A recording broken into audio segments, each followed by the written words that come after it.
Perfect. Jonesy, defuse the bomb. Easy, fella. We'll have you out of there in no... Duck!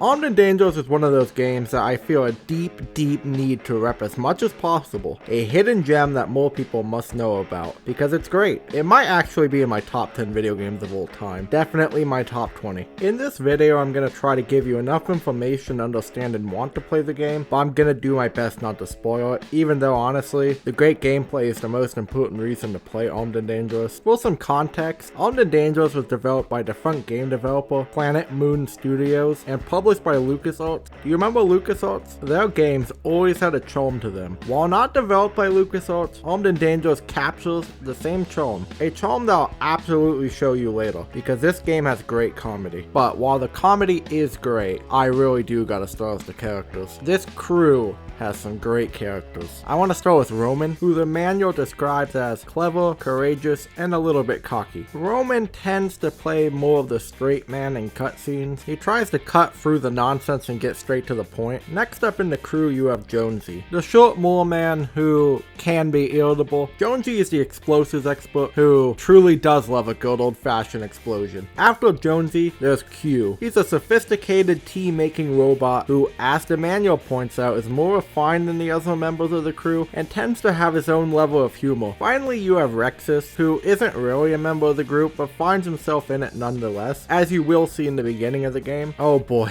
where do I start with Rexus? Rexus is ancient, filthy, blind, has memory loss, smells like a cesspit, and is constantly followed by a cloud of flies, which sadly enough, he refers to as his only friends. There's certainly a lot to say about Rexus. Hell, I mean, there's a lot to say about all the characters. I could keep going on for a while. The characters play a very strong point with the way they play into the comedy, and I must mention the great character design. The way the characters all stand out so well. The way the different personalities intertwine, like any good crew in a story should. Now, I do gotta talk about the story. There's a great amount of backstory that is very well written and funny, but in an attempt not to bog down the video with the 25-minute story explanation it honestly does deserve, I'm gonna give you a simplified version. You have the evil King Fudge, who wants to book a roll in order to undo a curse put on his family by a wizard. The character Rexus not only lost the book, but has cast a spell on the book that locked it. The crew, known as the Lionhearts, have become known as the most daring thieves over the past 6 years. They're loved by some for their efforts against King Fudge. Others view them as nothing more than petty hooligans. The Lionhearts have a known association with Rexus, an association which has led to a bounty being placed on them by King Fudge. Now, the Lionhearts plan to pull off the ultimate heist and actually steal the Book of Rule. I'm glad the effort that has been given to the story is there. The story adds to the game and luckily doesn't weigh it down. However, the quality of the cutscenes definitely comes from the comedy. Most cutscenes will leave you laughing.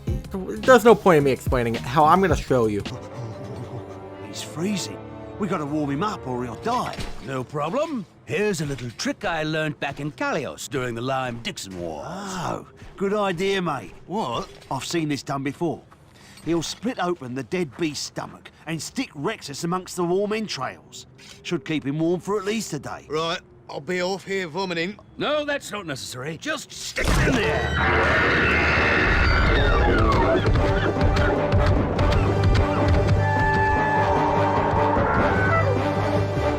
Works better when they're dead. You okay, Rexus? About time for a tea break, I think. Okay, now let's split up like I said and... What's that bloody awful racket? Oh, no, don't get up. We're just passing through. Ah, that's no good. Oh, I don't know. Can't be all that bad. Cup of tea. A shrubbery bush or bouquet of petunias doesn't amount to a hill of beans when this god-awful war is raging through our land. Every garden is threatened. There you go, Romy.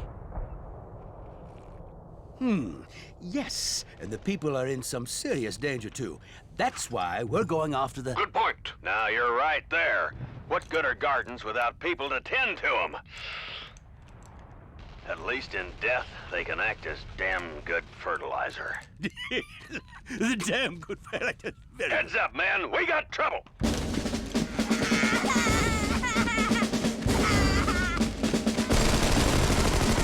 Hurry!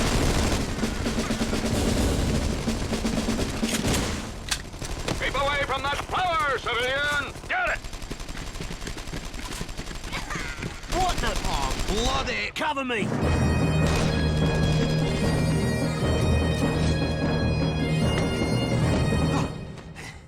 You all right? Oh, you're welcome, cheeky sod. So, at this angle, it'll get more sun. Yes, but the ground has more moisture over here. Yeah, right, so you were saying. What kind of resistance is this? The Midden Shrub Patrol at your service. We're here to protect every plant, bush, and flower from the ravages of this war. Ah, a noble endeavor. Oh, that's it, we're off. Good idea. We'll rendezvous further ahead. You needn't bother. You listen to me, man. I know this is hard for you, but we've got to stick together. You hear me? It's okay to weep for all the plants we've loved and lost. I'm not. But weep today and fight tomorrow. This is a war we're going to win. Death to the salad eaters. Ha-ha!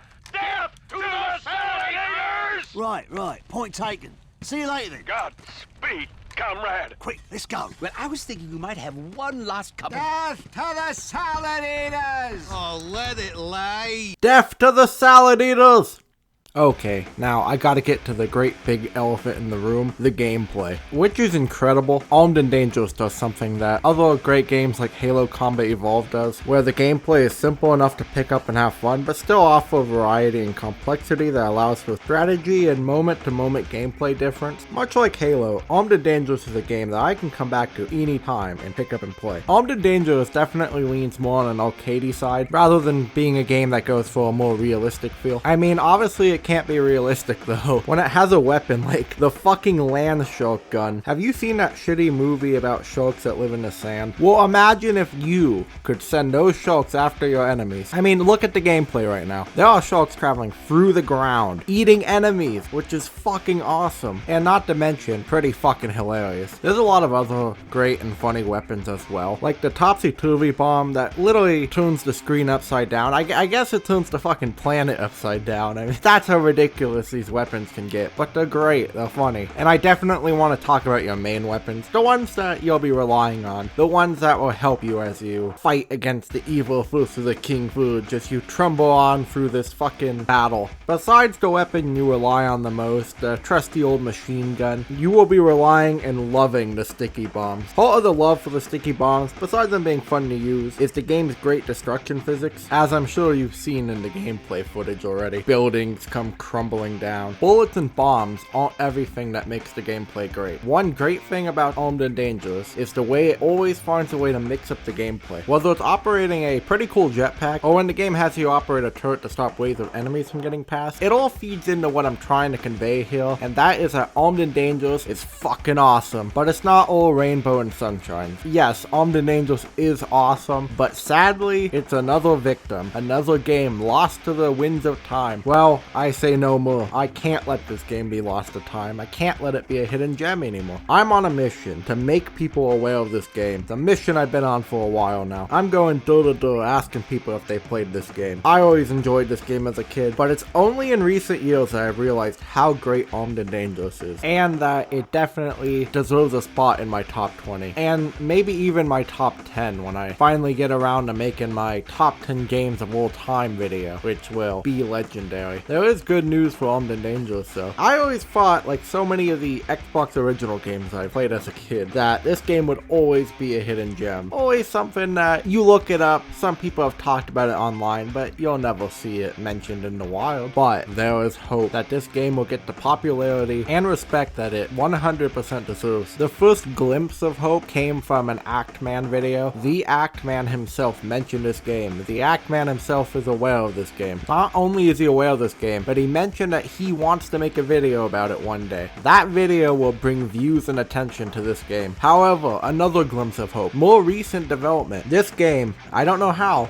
it was somehow added to the Xbox One backwards compatibility. That shocked me. A game that nobody talks about, a game I'm pushing for attention to. Somebody at Microsoft knew about it. They played it, they tested it, they got it in the program. There's not that many OG Xbox games in that program. I remember seeing the list. I wanted to see the new games that they added. Get them on the Xbox One, convenience. And when I saw Armed and Dangerous listed, I shit my pants, slipped, fell, and was in a coma for 7 months. Not only does the game being in this program raise awareness of it, but it makes it a lot easier for people to play it. Right now, there's 3 ways to play Armed and Dangerous. You can play it on your Xbox One now, thank God. Or you can play it on an original Xbox like I did. And don't think we forgot about you, PC Master Race, because the game is available on Steam. Well, by the way, it has a mostly positive rating. So in conclusion, this game is fucking rad. It's awesome. It's hilarious. It needs more attention. It needs 5 sequels. EA, keep your hands off it. So in conclusion, go play it.